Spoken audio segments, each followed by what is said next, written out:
ఈ మధ్య కాలంలో చాలా కాంట్రడిక్టివ్ స్టేట్మెంట్ అనుకోవాలో లేకపోతే చాలా డేరింగ్ స్టేట్మెంట్ అనుకోవాలో ఒక స్టేట్మెంట్ మీ నుంచి విన్నాను.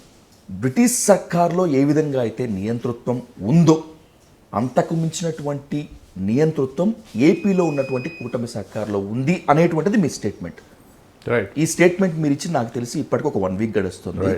ఇప్పటికీ ఆ స్టేట్మెంట్ మీద మీరు ఉన్నారా? ఒకసారి చెప్పిన తర్వాత ఆలోచించకుండా ఏది మాట్లాడమండి. ఆలోచించే మాట్లాడాం. దానికి కారణాలు కూడా అప్పుడే చెప్పాం. బ్రిటిష్ సర్కారులో ప్రజల ఆస్తి హక్కుల మీద ఈ రకంగా తెగబడినటువంటి సంఘటన ఎప్పుడూ లేదు. ప్రజల ఆస్తుల్ని తమ సొంత ఆస్తుల్లాగా భావించి ప్రభుత్వాలు కబళించడం అనేది ఈ సర్కారులోనే చూస్తున్నాం. బ్రిటిష్ సర్కారులో లేదు ఇది. They respected property rights. వీళ్ళకి అసలు ప్రాపర్టీ రైట్స్ అంటే పూచిక పుల్ల సమానంగా ఉంది. So I stand by that statement. ఇప్పుడు వైసీపీ అంటే అరాచకం, వైసీపీ అంటే విధ్వంసం అని చెప్పినటువంటి వాళ్ళల్లో మీరు కూడా ఒకళ్ళు. ఎస్, దాన్ని పారద్రోలాలి అని చెప్పడం మాత్రమే కాకుండా జగన్ మళ్ళీ రాకూడదు అని చెప్పింది కూడా మీరే. అలాంటి సిచ్యువేషన్స్లో ఇప్పుడు కూటమి సర్కార్ పైన మీరు ఆ స్థాయిలో నింద వేయటాన్ని ఎట్లా అర్థం చేసుకోవాలి? లుక్ విజయ్, మేము రాజకీయాల్లోకి రావాలనుకుని డిసైడ్ అయ్యి ఇప్పుడు దాదాపు 1.5 నెలలు అయింది. రాజకీయాల్లోకి వచ్చిన రోజు మొదటి రోజు నుంచి చెప్తున్నాం జగన్ నెవర్ అగైన్ అని. ఒక రకంగా చెప్పాలంటే జగన్ యాజ్ ఎ పర్సన్ కాదు, Jagan mark politics never again అని. You have to understand it in that context. Okay.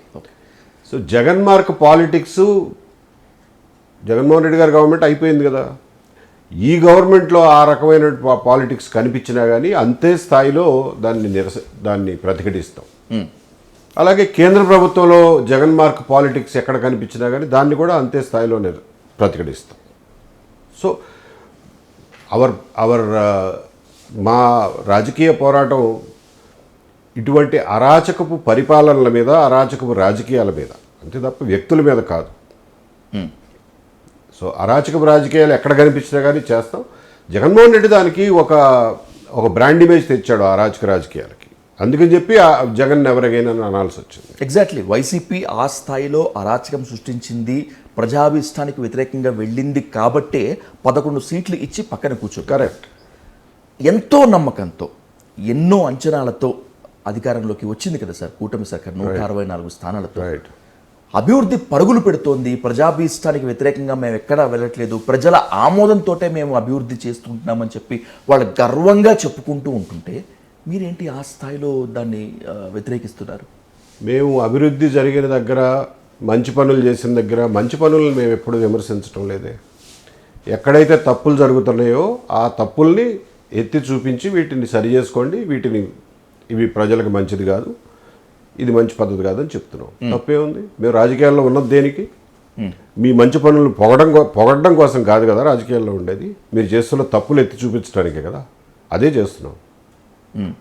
Bhogapuram ఎయిర్పోర్ట్ని అంతర్జాతీయ స్థాయిలో స్టార్ట్ చేయటం మాత్రమే కాకుండా యావత్ దేశం మొత్తం భోగాపురం వైపు, ఎస్పెషల్లీ ఏపీ వైపు తిరిగి చూస్తున్నటువంటి ఈ తరుణంలో ఎందుకని ఏపీ అంత తప్పులు ఎందుకు చేస్తుంది కూటమి సర్కార్? అక్కడ ఈరోజు మనం మాట్లాడుతున్నటువంటి టైంకి ది ఫస్ట్ ఫ్లైట్ దిగింది సార్ భోగాపురం ఎయిర్పోర్ట్. రైట్. దిగింది మంచిదే, అందులో తప్పే ఉంది. దాన్నే మేము తప్పు పట్టట్లేదే ఫస్ట్ ఫ్లైట్ దిగిన దానికి. ఆ భోగాపురం గురించి క్రెడిట్ నాది అని కొట్లాడుకుంటుంటే వాస్తవాలు ప్రజల ముందు పెట్టాం. బాబు క్రెడిట్ మీది ఎవరిది కాదులే, జిఎంఆర్ది. ఆయన కాబట్టి దాన్ని లాక్కొచ్చాడు. ఒకసారి ఇచ్చిన టెండర్లు రద్దు చేయడం, రెండోసారి టెండర్ ఆయనకే రావడం, మధ్యలో జగన్మోహన్ రెడ్డి కాలు అడ్డం పెట్టడం, మళ్ళీ జగన్మోహన్ రెడ్డితో ఒక డీల్ చేసుకోవడం, మళ్ళా ఈ గవర్నమెంట్ వచ్చిన తర్వాత దాన్ని ముందుకు నడిపించడం. అప్పుడు జగన్మోహన్ రెడ్డి గారు ఉన్నప్పుడే 23లో ఆయన డీల్ అయిపోయిన తర్వాత గో హెడ్ ఇచ్చాడు. కొన్ని ప్రాబ్లమ్స్ ఆయన సాల్వ్ చేశాడు, కొన్ని ప్రాబ్లమ్స్ వీళ్ళు వచ్చిన తర్వాత సాల్వ్ చేశారు. మొత్తానికి జిఎంఆర్కి భోగాపురం ఎయిర్పోర్ట్ అప్పజెప్పాలి అనే నిర్ణయాన్ని 2 ప్రభుత్వాలు చాలా జాగ్రత్తగా పాటించినాయి. కాబట్టి క్రెడిట్ మీది ఎవరిది కాదు, జిఎంఆర్ది అని చెప్తున్నాం. ఆ వాస్తవాలు చెప్తే అంత ఉలికెందుకు? ఏపీలో ఉన్నటువంటి కూటమి సర్కార్ని భోగాపురం ఎయిర్పోర్ట్ ప్రారంభోత్సవానికి ఇంత పూర్తి కావడానికి ది క్రెడిట్ గోస్ టు కూటమి సర్కార్ అని చెప్పారు కదా, అలాంటి సమయంలో మళ్ళీ మీరు జిఎంఆర్ని తెర మీద తీసుకుని రావటం అంటే అప్పటికి ఇంకా ఆ మీటింగ్ కాలేదు నా ఉద్దేశం. నేను చెప్పినట్టుగా ఆ మీటింగ్ కాలేదు. జిఎంఆర్ వాళ్ళ పాపం వాళ్ళు వ్యాపారం చేసుకునే వాళ్ళు ఏం చెప్తారండి, ఏదో గవర్నమెంట్లో ఉన్న వాళ్ళని పొగుడుతారు తప్ప వెళ్ళిపోయిన జగన్మోహన్ రెడ్డి గారిని పొగుడుతారా ఏంటి? లేకపోతే మా గొప్ప వల్లే మేము ఇదంతా చేసుకొచ్చామని చెప్తారా? అంత ధైర్యం చేయరుగా వ్యాపారం చేసుకునేవాళ్ళు. So that is not a contradiction. నేను చెప్పిన వాస్తవాల్లో ఏదైనా తప్పులు ఉంటే చెప్పండి, ఎందుకు ఇన్ని మాటలు?